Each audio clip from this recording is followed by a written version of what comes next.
Jemaat Tuhan, mari kita mulai. Sebelum kita memulai firman Tuhan ini, kita mau berdoa dahulu dan serahkan hatimu kepada Tuhan.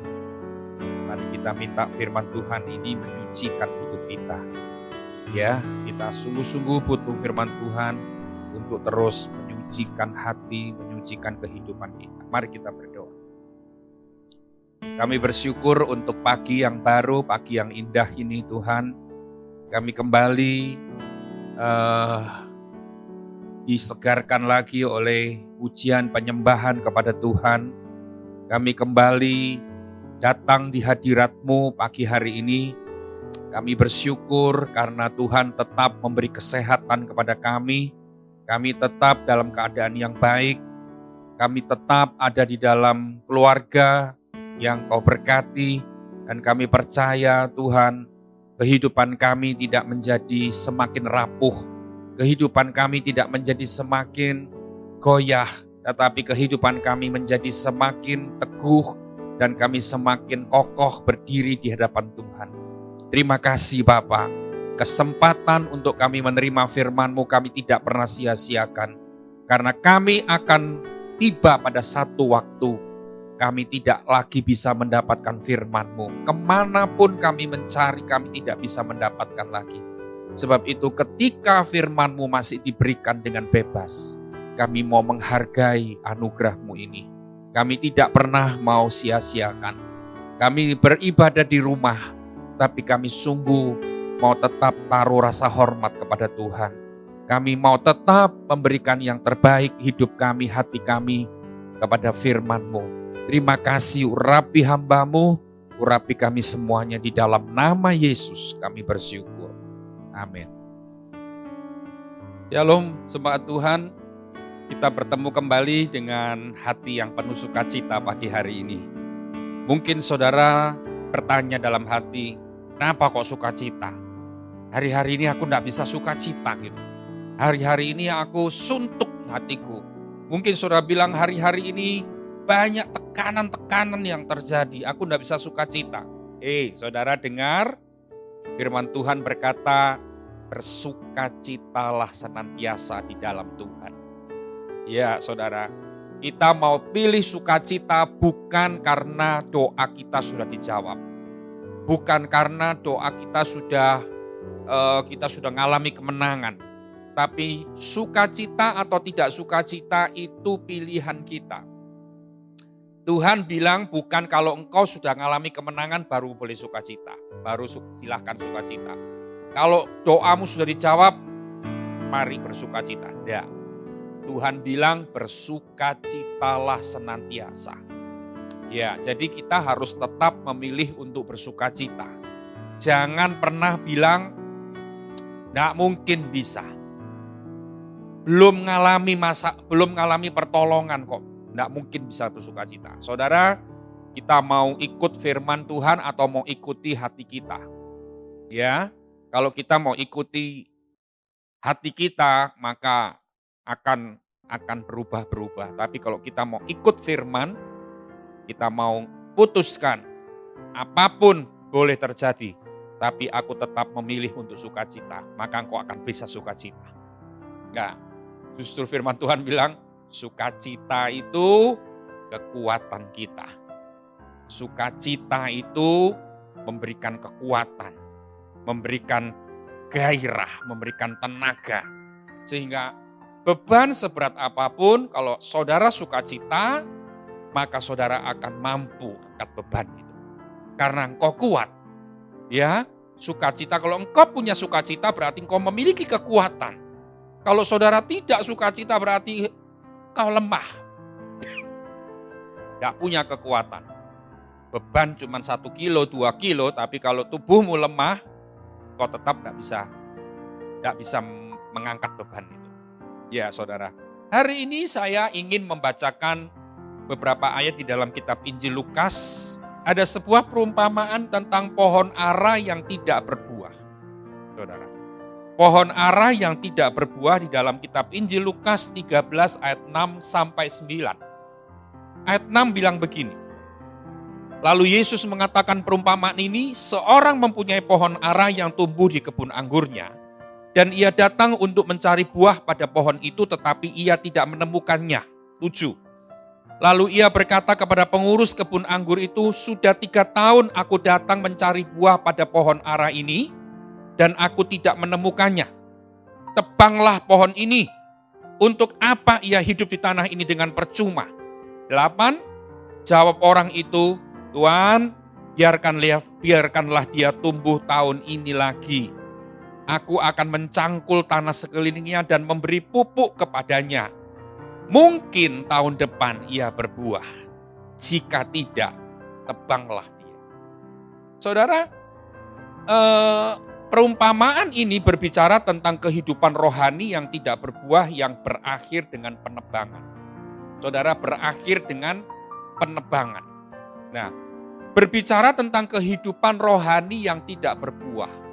Saudara, kalau kita mau bilang jujur, mau berkata jujur, banyak orang Kristen yang kehidupan rohaninya tidak menghasilkan buah.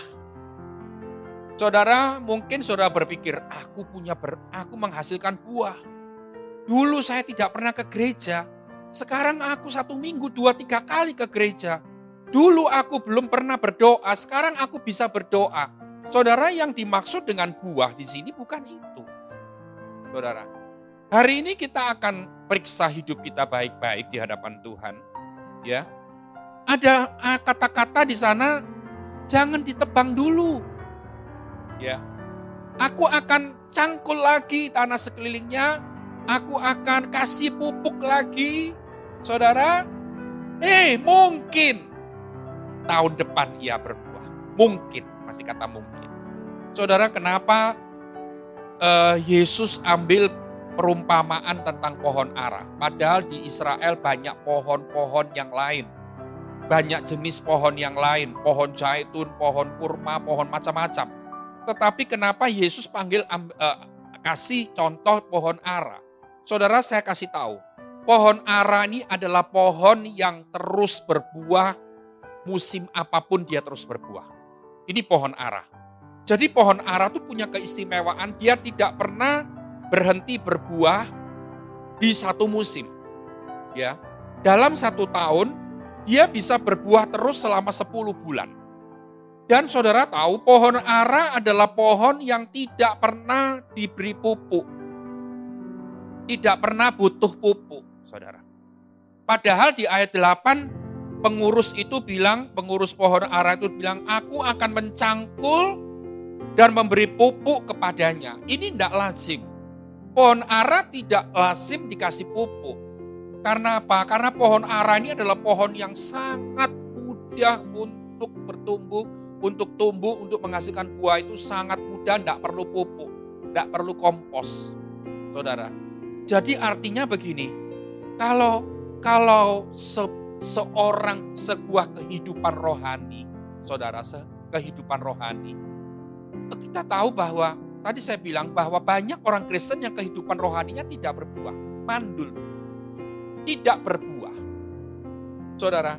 Tapi di situ dikatakan mau dikasih pupuk.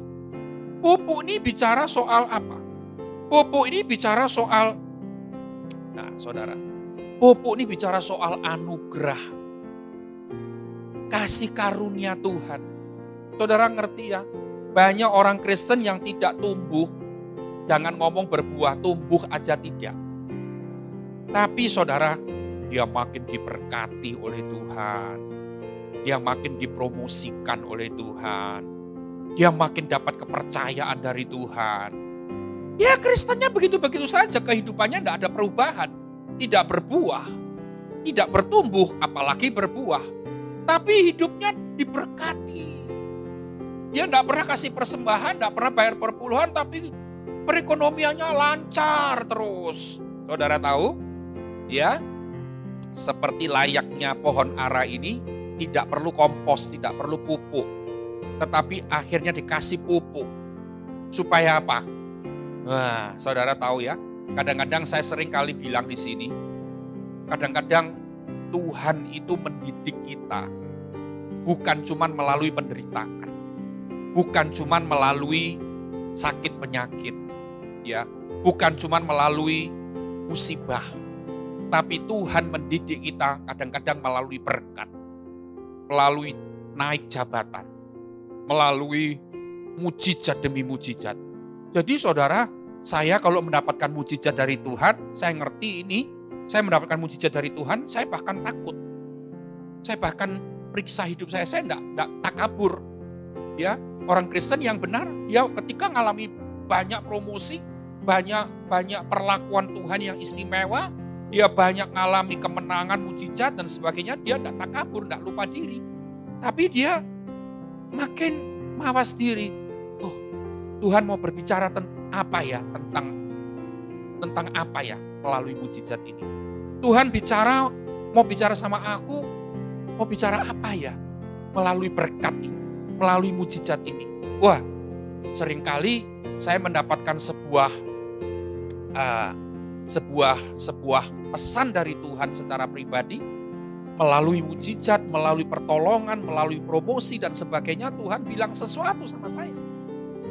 Dan harusnya kita juga ngerti, kadang-kadang Tuhan kasih berkat berkelimpahan dan macam-macam, itu bukan buat untuk hura-hura saja, untuk puji Tuhan, haleluya, bukan cuma begitu. Tapi ada hal-hal yang Tuhan mau bicara kepada kita. Nah, saudara, di situ dikatakan sudah 3 tahun aku tidak mendapati buah. 3 tahun Tuan ini yang punya pemilik kebun pohon ara ini, dia datang 3 tahun, buah itu belum kelihatan. Saudara, di dalam ilmu pertanian mengerti bahwa pohon ara, ya ketika dia ditanam, 3 tahun pertama tidak pernah ada orang cari buah di 3 tahun pertama. Semua orang tahu pohon ara 3 tahun pertama tidak akan menghasilkan buah. Itu sudah alami. Semuanya tahu, saudara. Ahli-ahli pertanian tahu. Ya, 3 tahun pertama itu masa-masa mencangkul, masa-masa terus dirawat terus selama 3 tahun.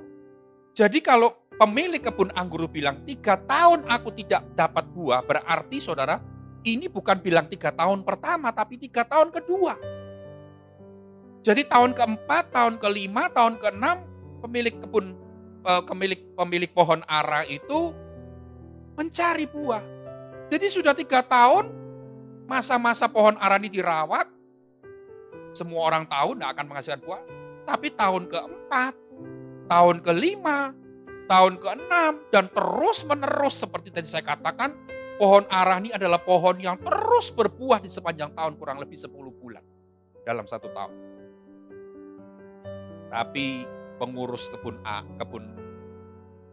pengurus pohon ara itu bilang begini, kasih waktu 1 tahun lagi. Kasih waktu 1 tahun lagi. Saudara, berarti total berapa tahun? Total 7 tahun. Ya saudara. Saudara tahu 7 tahun ini angka 7 adalah angka sempurna. Ya. Angka 7 ini adalah angka sempurna secara keseluruhan, angka kesempurnaan. Ya.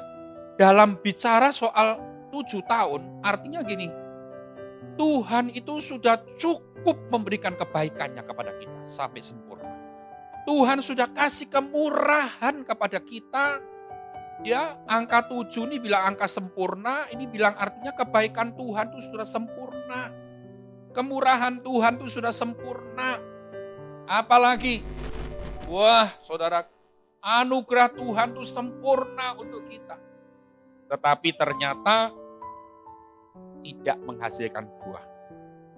Maka tadi saya bilang berakhir dengan penebangan, saudara. Nah, hari ini kita belajar. Ya, kehidupan rohanimu di zaman ini bagaimana keadaannya? Saudara, jangan berkata, jangan ukur kekristenanmu cuman karena saudara diberkati atau enggak. Stop berbicara tentang berkat secara materi. Karena gini, pertumbuhan dan buah yang Tuhan minta itu tidak ada hubungannya dengan dunia. Jadi kalau saudara ukur, waduh, kekristenanku sudah menghasilkan. Karena apa? Karena dulu aku miskin, sekarang kau kaya. Dulu aku naik motor, sekarang aku naik mobil. Dulu rumah kontrak, sekarang rumah milik sendiri. Bukan cuman itu. Dulu kerja sama orang, sekarang punya usaha sendiri. Dulu tokonya rame, dulu tokonya satu, sekarang tokonya jadi banyak. Saudara, jangan pernah ukur buah yang Tuhan minta dalam hidupmu, itu cuman gara-gara dengan hubungan dengan uang secara materi. Salah besar dan saudara akan menyesal itu nanti. Karena ternyata engkau melupakan kehidupan rohani yang sesungguhnya, tapi cuman mengingat hal-hal materi yang menjadi hasil dari selama engkau menjadi Kristen. Kalau materi saudara dulu miskin sekarang kaya, Tuhan nggak ada urusan dengan itu. Ya saudara. Nah, mari hari ini kita akan belajar. Kita akan belajar. Kehidupan kita sudah berubah belum? Bahkan sudah berbuah belum? Saudara, kalau kita bicara soal buah, saudara, kita akan lihat di dalam Galatia 5 ayat 22 sampai 23. Galatia 5 ayat yang ke-22 sampai ke-23. Saudara, ayat ini berbicara tentang buah roh. Ayat 22 dari Galatia 5 berkata, tetapi buah roh ialah kasih, sukacita, damai sejahtera, kesabaran, kemurahan, kebaikan, kesetiaan, kelemah lembutan, dan penguasaan diri. Saudara, ada 9, satu buah roh ini satu tapi 9 karakter.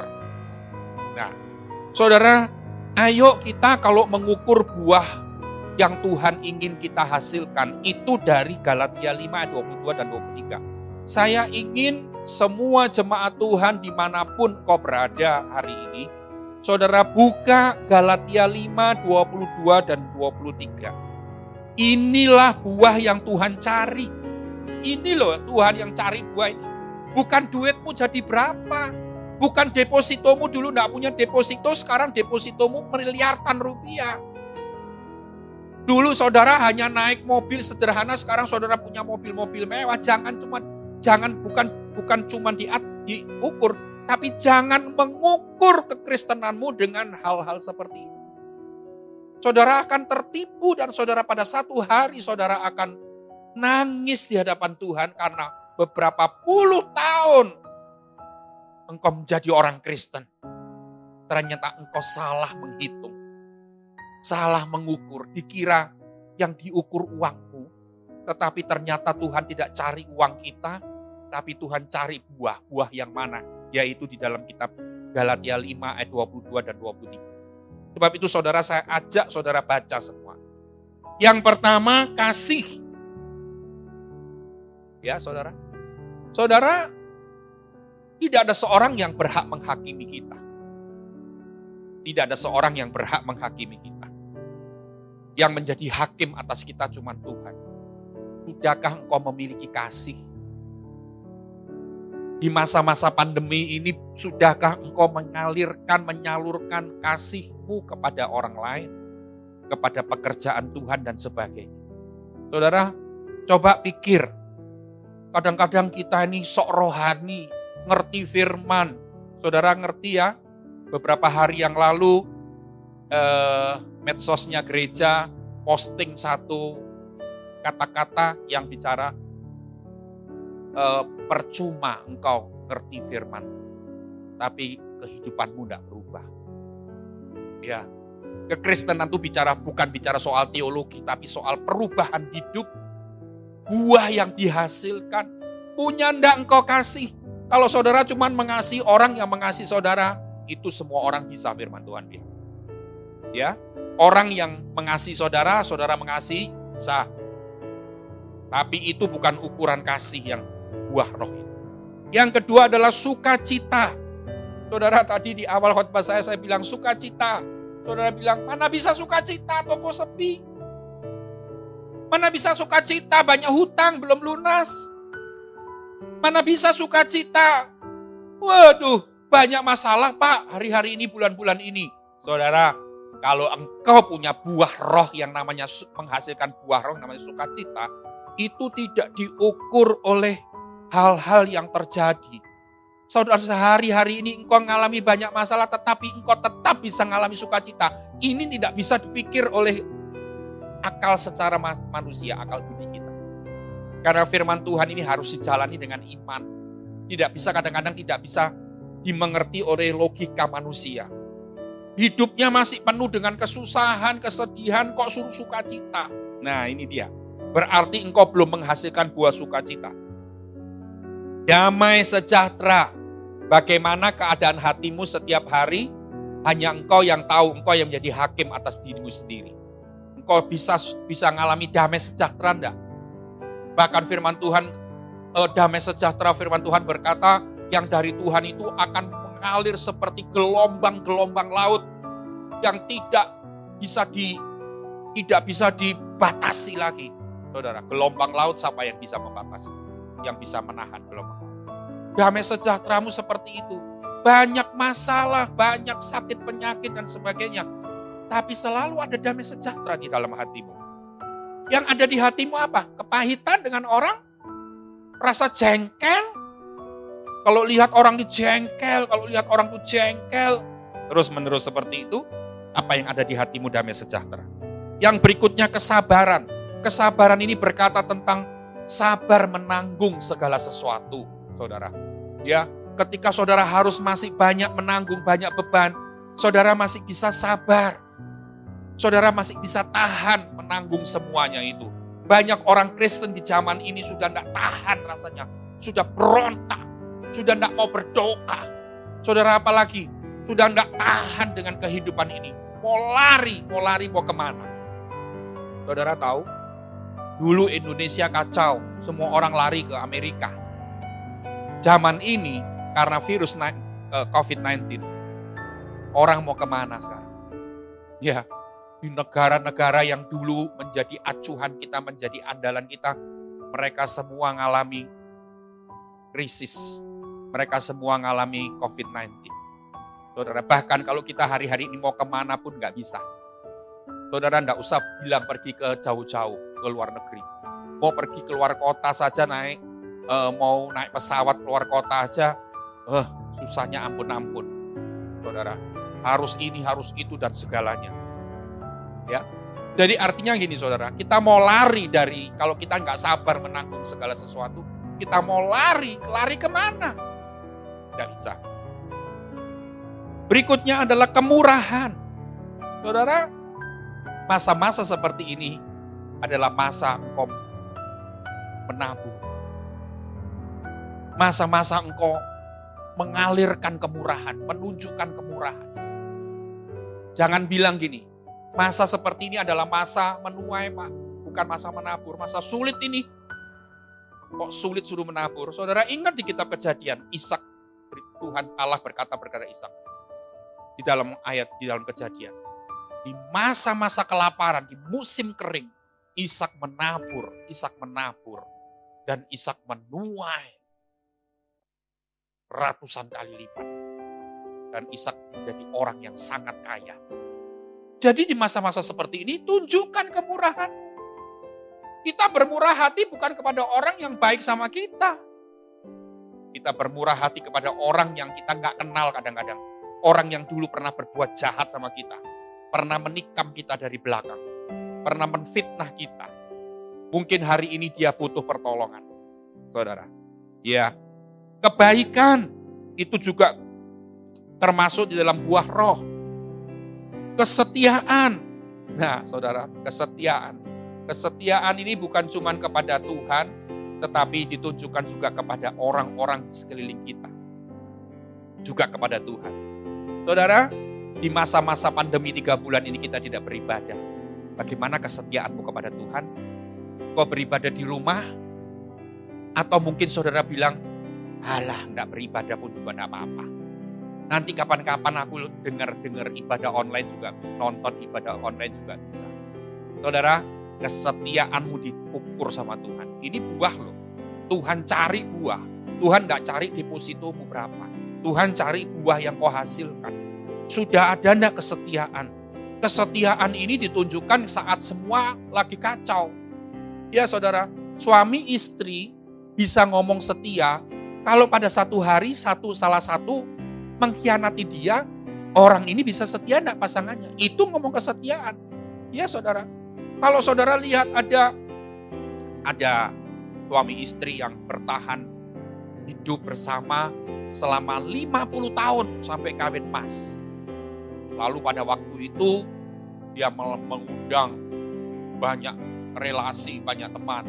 Saudara, belum zaman Covid kan, orang punya duit dia akan pesta, undang ratusan orang bahkan ribuan orang dengan duit yang dia miliki.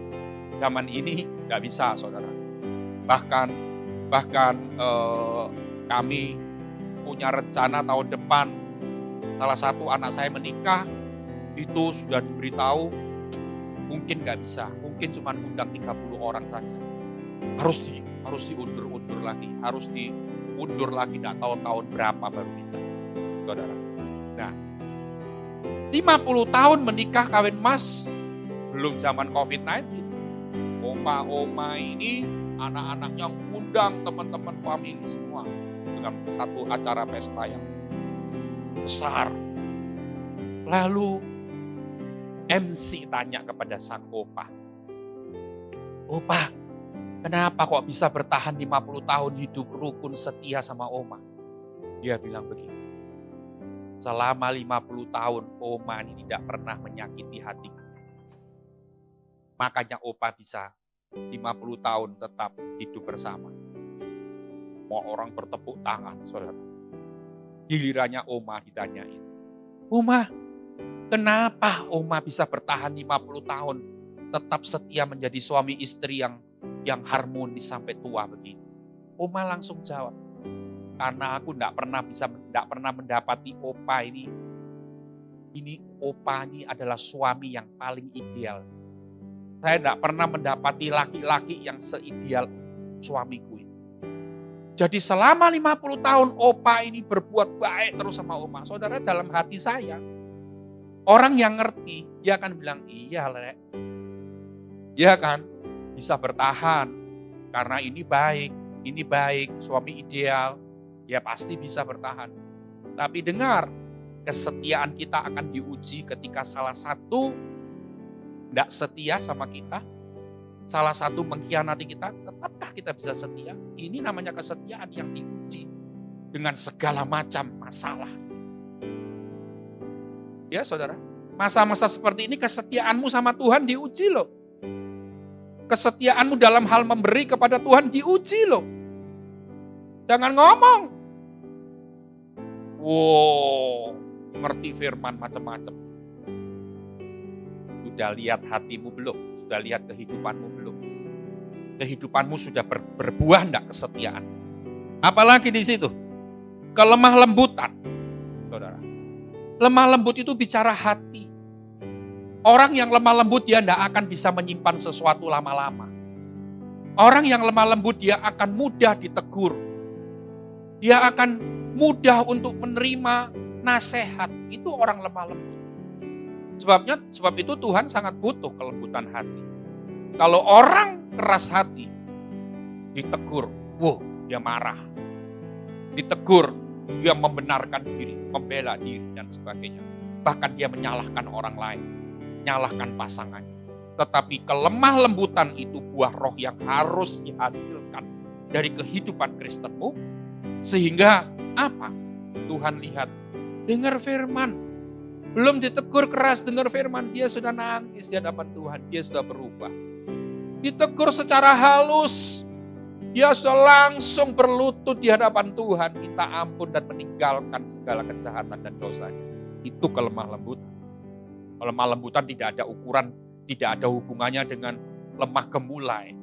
Kalau lemah gemulai mungkin semua orang ngerti, tapi lemah gemulai bukan sama dengan lemah lembut. Lemah lembut itu bicara soal hati. Dan yang terakhir dikatakan penguasaan diri. Saudara bisa nggak menguasai diri?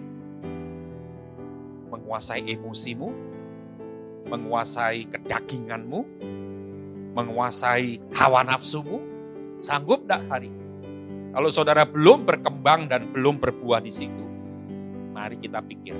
Acuan kita buah itu buah di Galatia 5 ayat 22 dan 23. Jangan sekali lagi acuanmu cuman dulu aku Kristen miskin, sekarang kaya. Tidak ada urusan dengan Tuhan.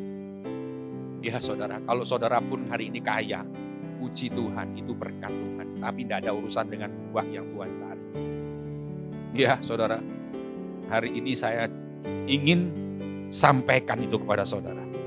Dan jangan jadi orang Kristen yang akhirnya berakhir dengan penebangan.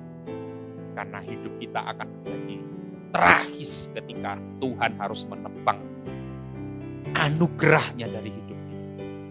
Menebang kasih karunia dari hidup kita. Dan hidup kita akan menjadi belum keluar dari dunia. Masih ada di dunia tapi sudah ditebang oleh Tuhan. Kenapa? Karena kita tidak berbuah. Apa Tuhan cepat-cepat dan jahat kasih limit waktu sama kita? Tidak. Tuhan sudah kasih kemurahan. Tuhan kasih kesempatan. Tuhan kasih peluang lagi. Bahkan tadi saya bilang dikasih pupuk lagi. Padahal seharusnya pohon ara tidak butuh pupuk tadi saya bilang. Tapi dikasih pupuk. Dikasih sesuatu yang tidak lazim. Dan toh itu pun dilakukan tidak menghasilkan apa. Saudara, mari kita hari ini sadari di hadapan Tuhan. Ya, jangan pernah santai dengan hidupmu. Ini sudah masa akhir zaman dan di ujung hari-hari terakhir dari hidup kita di dunia. Jangan main-main dengan waktu yang masih ada. Jangan main-main dengan waktu yang masih ada. Mari berbuahlah di dalam Tuhan. Berbuahlah di dalam kerohanianmu, maka Tuhan akan sungguh-sungguh tidak pernah merencanakan penebangan dalam hidup kita. Mari kita berdoa. Haleluya. Tuhan, pikiran kami mau sungguh fokuskan kepada Galatia 5, 22 dan 23. Kami tidak lagi mau ditipu oleh si jahat, si iblis, bahwa buah yang kami harus hasilkan adalah materi yang berlimpah yang kami nikmati sekarang. Tidak Tuhan. Kami tahu bahwa Tuhan tidak mencari dan tidak menghitung materi dalam hidup kami. Tapi Tuhan mencari dan menghitung, mengukur buah apa yang sudah dihasilkan. Dan kami tahu dalam 2 Galatia 5. Terima kasih Bapa. Buat kami jadi orang Kristen yang arif dan bijaksana. Kami tidak membuang-buang waktu percuma. Kami tidak menyia-nyiakan kesempatan. Tapi kami jadi orang Kristen yang sungguh pakai waktu demi waktu dengan baik Tuhan. Bahkan di waktu-waktu masa sulit seperti ini, kami menunjukkan hasil buah yang dihasil dari kehidupan rohani kami, Terima kasih Bapak, terima kasih. Kami berdoa supaya firman-Mu pagi ini benar-benar bekerja dengan kekuatan kuasa Roh Kudus.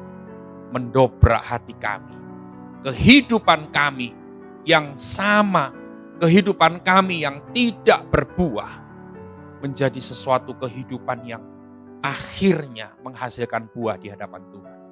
Terima kasih Bapa di surga, terima kasih berkat-Mu dicurahkan untuk kami semua dalam nama Yesus.